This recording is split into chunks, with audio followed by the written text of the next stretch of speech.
त्या विद्यार्थ्यांना दुसरी परीक्षा झालेली आहे, त्या परीक्षेचे निकाल अवेटेड आहेत, आरोपी अटक आहेत.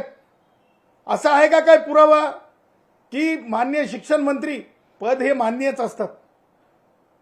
माननीय शिक्षण मंत्री त्यांच्या बाबतीमध्ये काही हे आहे, लिंक आहे, असं काय आलंय का? राज ठाकरे टीईटीच्या बाबतीमध्ये बोलायचं ना, जरा जास्त प्रगल्भ वाटले असते. कारण राज्यात तर नाही, तुम्ही वार्डात थोड्या बहुत राहिलात, काही जे चांगलं काम करणारे छोटे मोठे नगरसेवक तिथपर्यंत राहिलात, त्याच्यावर तुमचं बोलणं येत नाही. परंतु तुम्हाला ज्या गोष्टी माध्यमांना आकर्षित करता येतात त्याच्यावर तुम्ही माध्यमाचे प्रतिनिधी येणार नसेल तर आता ट्विट करून सोडायले तुम्ही. ह्या सगळ्या गोष्टी डबल ढोलकी हे थांबल्या पाहिजेत. आणि त्या पुढे जाऊन राज ठाकरेच्या पार्टीत राज ठाकरेला कोणी विचारणार आहे की नाही हे असाही प्रश्न आहे. म्हणजे विचारणार म्हणजे संमती, म्हणजे पाठीराख किंवा राज ठाकरेंच्या बाबतीमध्ये समर्थक आहे की नाही कोणी. कारण मी बघितलं राज ठाकरेच्या मुलाला, म्हणजे आमच्या भाषेत आम्ही आपली औलाद म्हणतो, औलादीला येऊन राज ठाकरेचं पाठराखण करण्याची वेळ आली. म्हणजे सांगायचं तात्पर्य की आपली पार्टी आपण कौटुंबिक पार्टीपर्यंत गेल्याच्या नंतर सुद्धा प्रत्येकानं राजकीय पक्ष सार्वजनिक असतात. आपण तशा प्रकारचं खुलून वागलं पाहिजे, राहिलं पाहिजे. परंतु तसं होताना दिसत नाही. आणि म्हणून ज्या प्रकारे विद्यार्थ्यांच्या बरोबर राजकारण आहे ते राजकारण थांबलं पाहिजे. आणि कुणीतरी या गोष्टी, या बाबीला आपण दुजोरा दिला पाहिजे. राज ठाकरेचा पोरगा तुम्ही पत्रकारांनी दाखवलं, त्यांनी माझ्याकडे ते स्क्रीनशॉट सुद्धा आहे. म्हणे सोनम वांगचुकला पाठिंबा आहे, पण म्हणे तो कोण पोरगा, तो काय पार्टी नवीन काढली त्या मुलानं, त्याला मात्र नाही. म्हणजे काय, म्हणजे काय, म्हणजे काय, हे सुद्धा महाराष्ट्र अभ्यास करत असते. समाजशास्त्राचे विद्यार्थी अभ्यास करत असतात, राज्यशास्त्राचे विद्यार्थी अभ्यास करत असतात. आणि त्याच्यामुळं आमच्याकडे म्हणतात की शेंबूड असं पुसता येणार आणि राजकारण करायला निघालास का रे भाऊ, असं म्हणतात. शेंबूड पुसता येणार आणि राजकारण करायला निघालास का रे भाऊ. त्याच्यामुळे माननीय मुख्यमंत्री महोदयांवर आपण त्या म्हणजे उंचीपर्यंत जाऊन टीका कराव्यात. किंवा एखादा विषय तेवढा प्रगल्भ असावा, तेवढे आपल्याला त्याचं ज्ञानार्जन असावं. ज्ञानार्जन करणं काही चुकीचं नाही, परंतु चळवळीतून यावं लागतंय, चळवळीची माहिती असावी लागते, तेव्हाच होते. मला एक समजत नाही की राज ठाकरेनं ज्या प्रकारे म्हणजे ह्याच्या त्याच्यावर बोलण्यापेक्षा काय आपलं ते उद्धव ठाकरे रामरक्षक स्तोत्र म्हणता आलं नाही असं तुम्ही माध्यमांनीच, म्हणजे ज्या प्रकारे म्हणजे अडखळलेपणा होता किंवा माहीत म्हणजे वाचलेलं नसेल किंवा एकदा पहिल्यांदाच वाचत असताना माणसाला त्रास होतो, हे सगळं पाहिलं. आता उद्धव ठाकरे नागपूरला जाणार आहेत, त्यावेळेस राज ठाकरेंनी हे स्वतःच्या भावाला आधी विचारून घ्यावं की भाई तू गृहपाठ केला की नाही, भाई तू गृहपाठ केला की नाही, भाई तू गृहपाठ केला की नाही नागपूरला जाण्याच्या अगोदर. आणि म्हणून हे सगळं बोलणं आवश्यक आहे, बोलल्याशिवाय यांच्या कांटाळ्या उघडत नसतात. दुसरा मुद्दा मला तुम्हाला सांगायचा आहे की उपमुख्यमंत्री एकनाथ शिंदे साहेब आणि त्यांचे प्रतापी मंत्री प्रताप सरनाईक, ह्या दोघांचा प्रताप एवढा वाढला आहे. तुम्हाला सांगतो की वारंवार इमोशनल अत्याचारी भाषा केली जात आहे. एसटी महामंडळातले जे डेपो आहेत त्या डेपोंच्या बाबतीमध्ये आतापर्यंत अनेक, शिवसेनेचा काळ असेल त्या काळातही ओबीसी मंत्री होते, अनेक मागासवर्गीय समाजातील मंत्री परिवहन खात्याचे मंत्री होते. परंतु एसटी मंडळाचे जे डेपो आहेत तिथं जाणारा येणारा दूधवाला आहे, तिथं जाणारा येणारा भाजीपालेवाला आहे. दूध गाडी म्हणतात प्रताप सरनाईक, माहिती नसेल, सकाळी जे गाड्या ग्रामीण भागात जातात, हल्टिंगला जातात, त्या गाड्यांना दूध गाडी म्हणतात. त्या गाड्या साठीचा डेपो, त्या सामान्य माणसं, आमचे धोतरवाले असतील, आमचे कामगार कष्टकरी असतील, भाजीपालेवाले असतील, आंबेवाले असतील, त्यांच्यासाठीचे ते डेपो आहे. आजही डेपोत नुसती स्वच्छता कोठे आहे, कॉन्ट्रॅक्टर कोठे आहे म्हणल्यानं होत नसतंय. प्रताप सरनाईक, आमच्या डेपोमध्ये फलाटाच्या बाजूला ग्रामीण भागात जाणारे डाली घेऊन बसलेले असतात. ती त्यांच्या हक्काची जागा आहे. ती हक्काची जागा आहे. बिल्डर म्हणून डोळ्यानं बघायची नसते. बिल्डर म्हणून डोळ्यानं बघायची नसते. म्हणतात ना, त्या जागा त्या कष्टकऱ्यांच्या स्वाभिमानासाठीच्या आहेत. त्या जागा कष्टकऱ्यांना एक म्हणजे सुटकेचा श्वास घेऊन बसण्यासाठीच्या आहेत, काम धंदा झाल्याच्या नंतर. आणि म्हणून त्या जागांवर तिरका डोळा टाकणं चांगलं नाही. मला म्हणायचं नाही कोण आपतेष्टांसाठी, परंतु चुकीचं आहे. खबरदार खबरदार. आणि म्हणे 45 प्रमाणे म्हणजे 90 वर्ष, म्हणजे 90चा आकडाच, मन 45.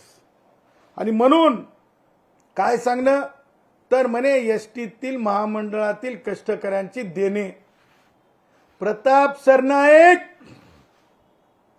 हॉटेल कसं बांधायचं, हॉटेल कसं चालवायचं, हॉटेलचा धंदा कसा करायचा इथपर्यंत ठीक आहे.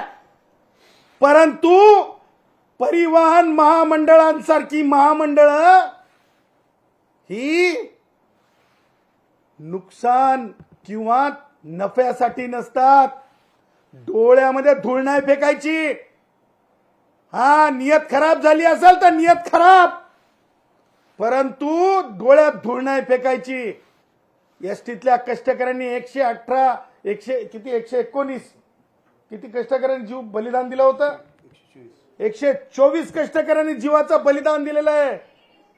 आणि त्याच्यामुळं 124 कष्टकऱ्यांच्या बलिदानातून एसटीतले कष्टकरी एकवटलेले आहेत. हे सगळं जागेंवर डोळा टाकण्यापेक्षा प्रताप सरनाईक सचमुच म्हणतात ना, मर्द का बच्चा है तो. विचारायचं सन्माननीय उपमुख्यमंत्री एकनाथरावजी शिंदे साहेबांना आणि उदय सामंतांना, सन्माननीय मंत्र्यांना, की तुम्ही पहिल्यांदा जेव्हा उद्धव ठाकरेंपासून बाजूला झालात, याच एसटी वाल्यांनी आझाद मैदानामध्ये तुमचा जय जयकार करून आझाद मैदान भरलं होतं. तुमच्या अधिवेशनासाठी काय होतं, वर्धापन दिनासाठी 7वा वेतन आयोग देण्याची चिठ्ठी कुठे हरवली. ते म्हणतात ना, खेळ असते,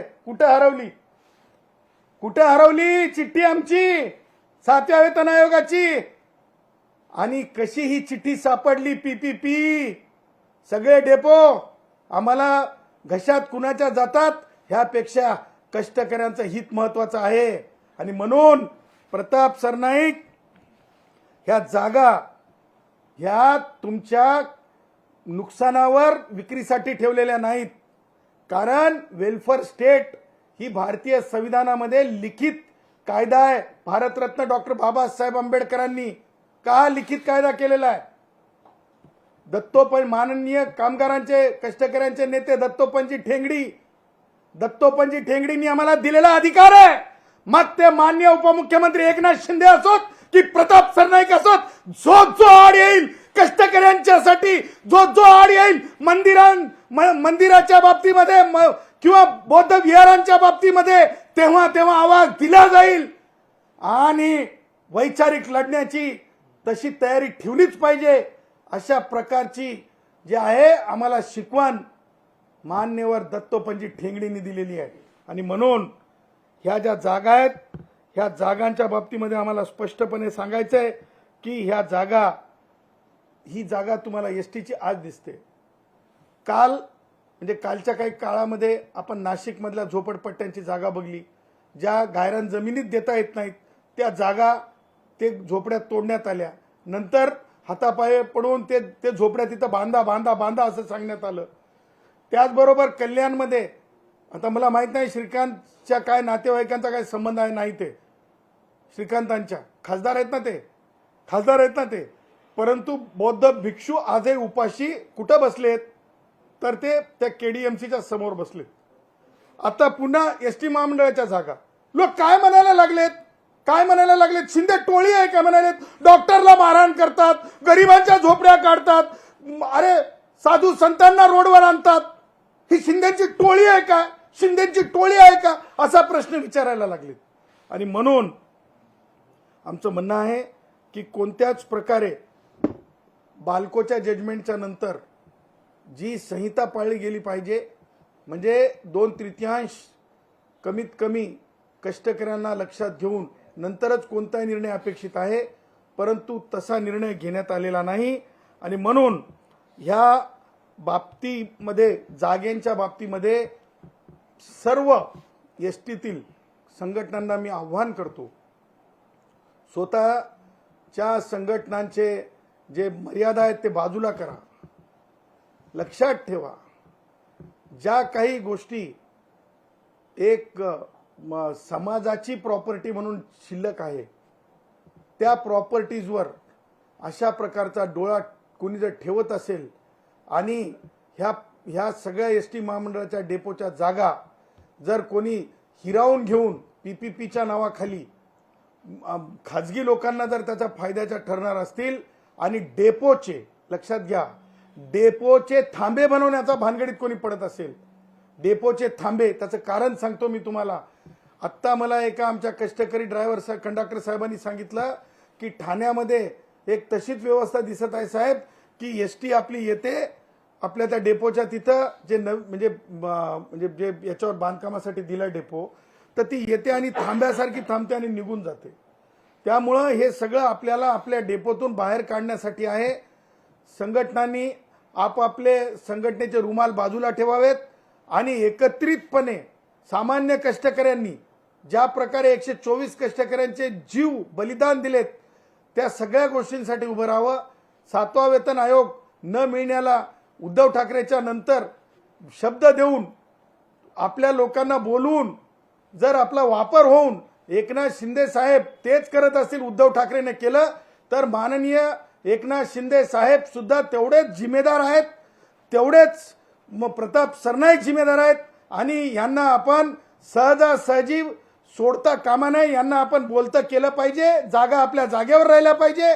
सन्माननीय एकनाथ शिंदे साहेब 7वा वेतन आयोग कधी देणार हे आधी सांगायला सांगा आणि नंतर परिवहन मंत्र्यांना ह्या जागा ज्या आहेत जागांच्या बाबतीमध्ये जाहिराती कोणत्याच संघटनेला विश्वासात न घेता म्हणजे 45 नावाच्या खाली देऊन टाकल्या असं एक सामान्यपणे म्हणजे सायकोलॉजिकल हे करण्यासाठीचा प्रयत्न आहे.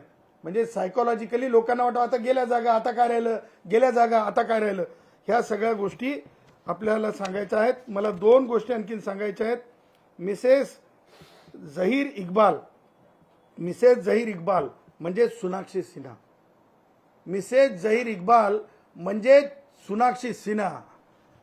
यांना मुझे सोनाक्षी सिन्हा जी, मिसेस झहीर इकबाल भी कह सकते हैं आपको क्योंकि आप तो पति पत्नी हो.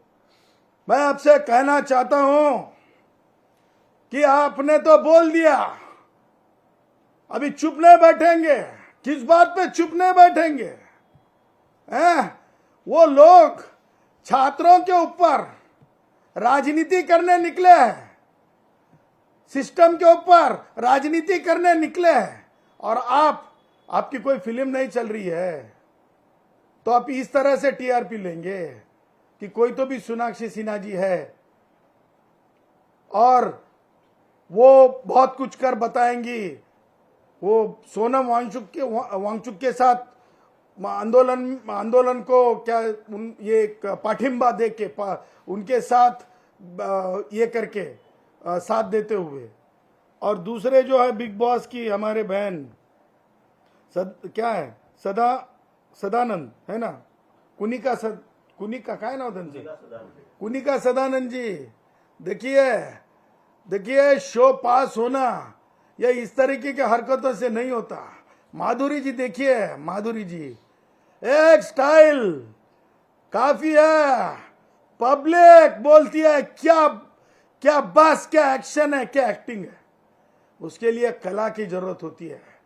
इस तरह के राजनीति के फंडे अपनाने की जरूरत नाही होती आहे आणि त्याच्यामुळं कलाकार सुद्धा या सगळ्या अशा भानगडांमध्ये येत आहेत आणि म्हणून मला या माध्यमातून आपणाला हे सांगायचं होतं की येणारा काळ मुंबईला डिस्टर्ब करण्याची भानगड कोणी करू नये किंवा म्हणजे असे काही सोशल अँटी सोशल एलिमेंट्स आहेत ते म्हणजे ह्या सगळ्यांना जसं मागे एकदा मुंबई बंद ठेवण्याचा प्रकार घडला होता तशा प्रकारचा मोर्चा किंवा बॉम्बे डिस्टर्ब करण्यासाठी जर कोणी प्रयत्न केला तर तशा प्रकारचा प्रयत्न आम्ही हाणून पाडू, कारण शेवटी एका मर्यादेपर्यंत इमोशनल अत्याचार सहन केला जातो।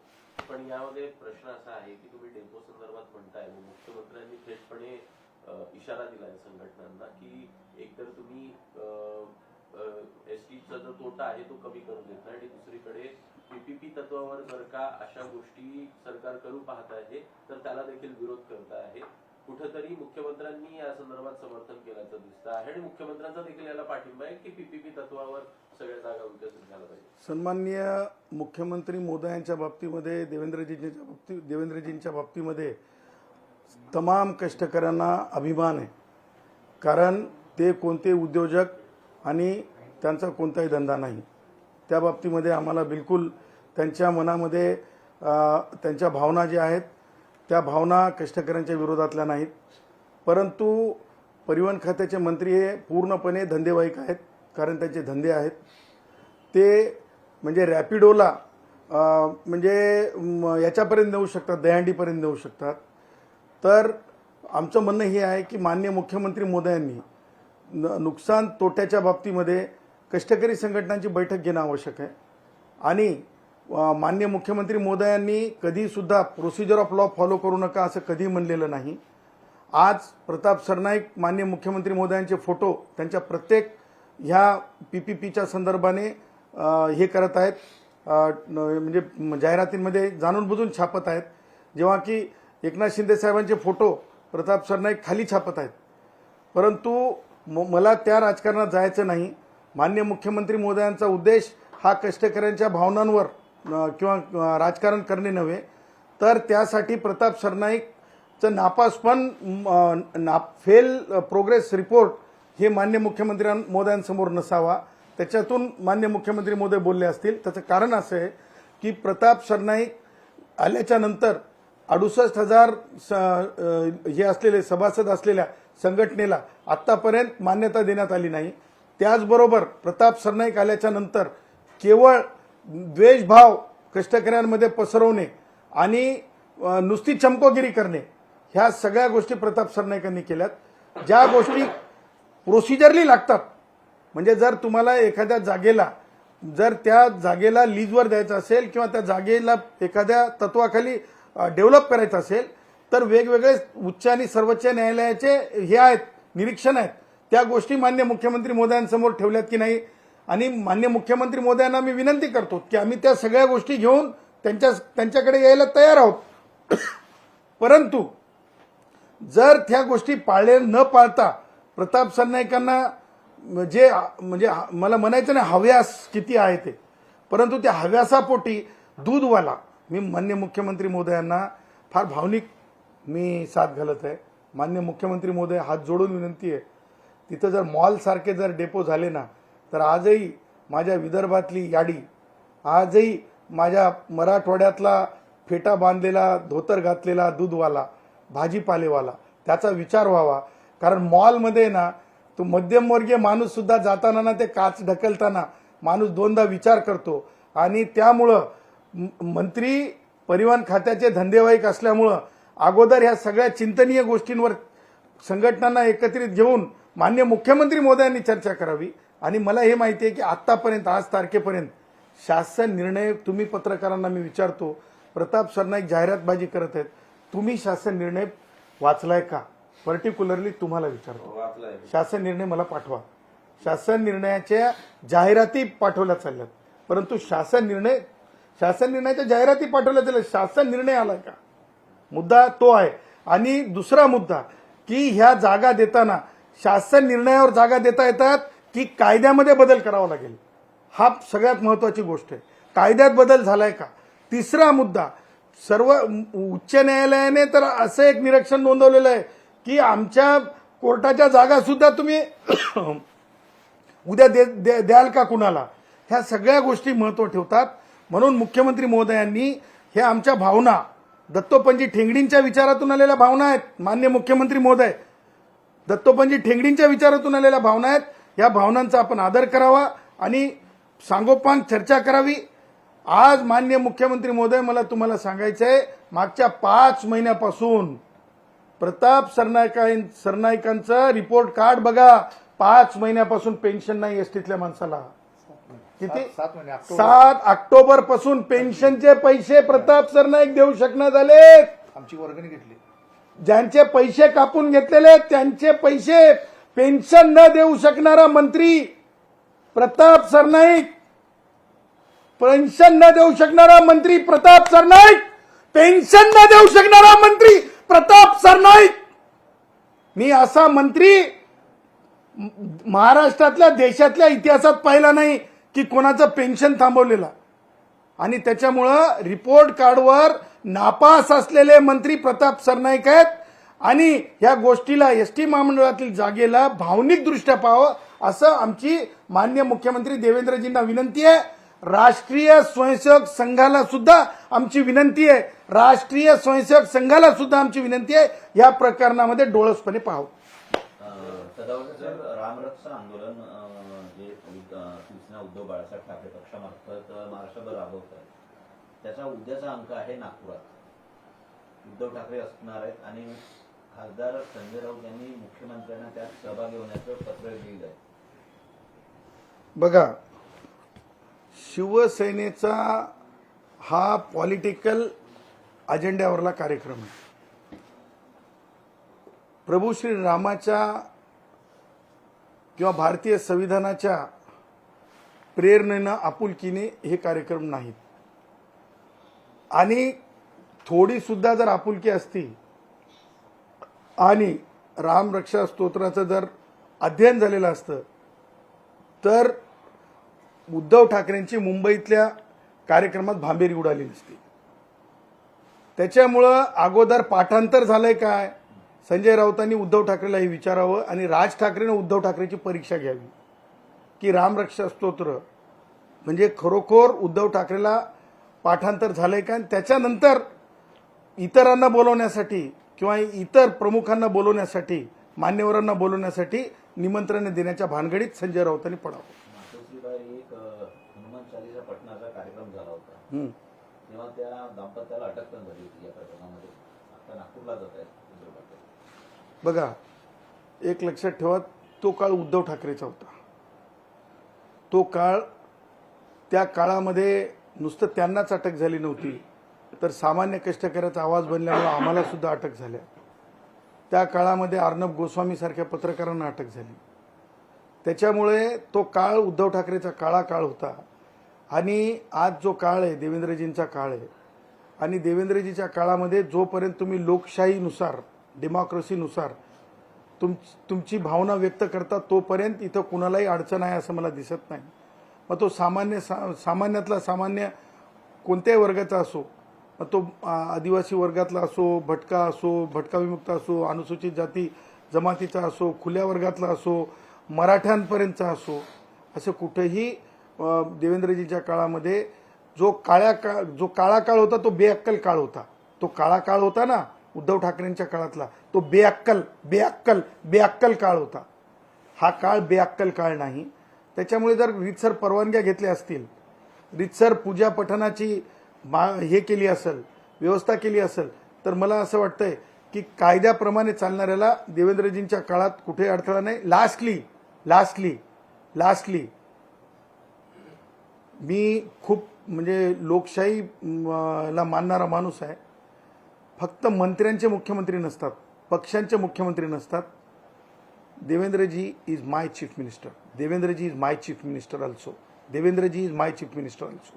त्याच्यामुळे माझे मुख्यमंत्री किंवा आमचे मुख्यमंत्री कोणावरही अन्याय करतील असं नाही.